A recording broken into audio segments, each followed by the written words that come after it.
আজকের অনুষ্ঠানের শুভ উদ্বোধন, সবাই করতালি।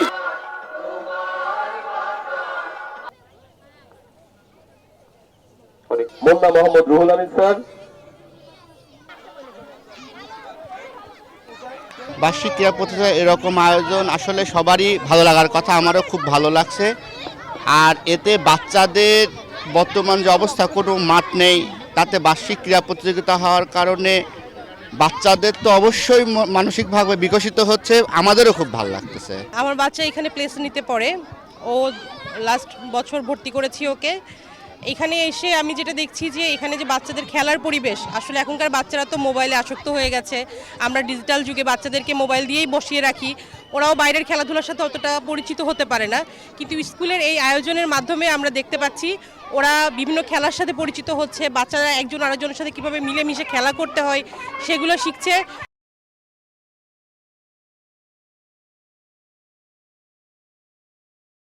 আজকের খেলাধুলাগুলো অনেক মজাই হচ্ছে।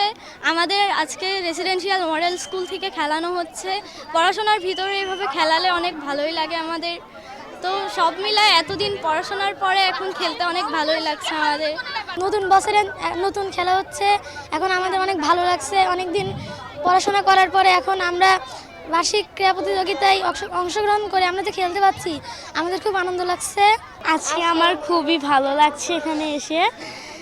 আর এখানকার পরিবেশটা অনেক সুন্দর, দেখতে অনেক ভালো লাগছে। আর মজার মজার খেলা আছে আমাদের। প্রতিদিন তো আমরা পড়াশোনার উপরেই থাকি, আজকে একটু খেলাধুলাও হচ্ছে, এটাই অনেক মজাদার একটা জিনিস। আমাদের আছে মেয়েদের হচ্ছে স্প্রিং আছে, অ্যান্ড হচ্ছে 100 মিটার দৌড় আছে, আর হচ্ছে যে মার্বেল দৌড় আছে। এখনকার বাচ্চারা খুবই অলস, শারীরিক পরিশ্রমও করতে চায় না। আমরা যে ঐতিহ্যবাহী খেলাধুলা আমাদের দেশে আছে, আমাদের গ্রামীণ বাংলার অনেকগুলো খেলা আছে, আমাদের দেশে প্রচলিত যে খেলাগুলো, যেগুলো সম্পর্কে বাচ্চাদের আসলে এখন কোনো ধারণাই নেই।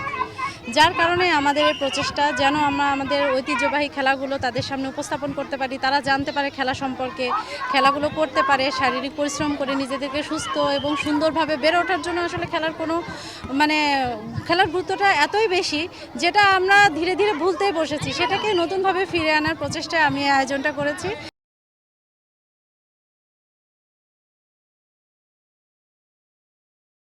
মানসম্মত শিক্ষা যদি দিতে হয় তাহলে মানসম্মত শিক্ষা প্রতিষ্ঠান প্রয়োজন। এই মানসম্মত শিক্ষা প্রতিষ্ঠার প্রয়োজনীয়তার নিরিখেই আমার জানা মতে কুষ্টিয়া রেসিডেন্সিয়াল মডেল স্কুলটি প্রতিষ্ঠিত হয়েছে।